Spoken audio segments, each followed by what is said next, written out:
రాహుల్ గాంధీ కానీ రేవంత్ రెడ్డి కానీ చెప్పాలి. గతంలో టిఆర్ఎస్ పార్టీ అధికారంలో ఉన్నప్పుడు మరి వారు కూడా అనేక రకాల హామీలు ఇవ్వడం జరిగింది.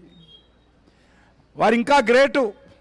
5 సంవత్సరాల పాటు టిఆర్ఎస్ ప్రభుత్వంలో ఒక్క మహిళా మంత్రి లేకుండా ప్రభుత్వాన్ని నడిపినటువంటి మహాగణుడు కేసీఆర్ గారు.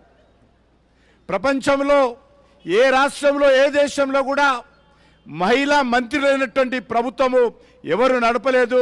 బంగారు తెలంగాణలో మన కేసీఆర్ గారికి మాత్రమే ఆ గొప్ప ఖ్యాతి దక్కింది.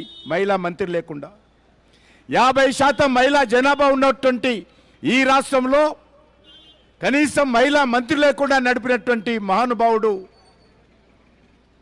కేసీఆర్ గారు.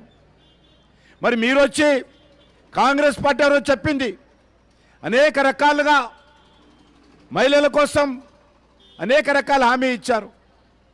ప్రతి మహిళకు 2,500 రూపాయలు ప్రతి నెల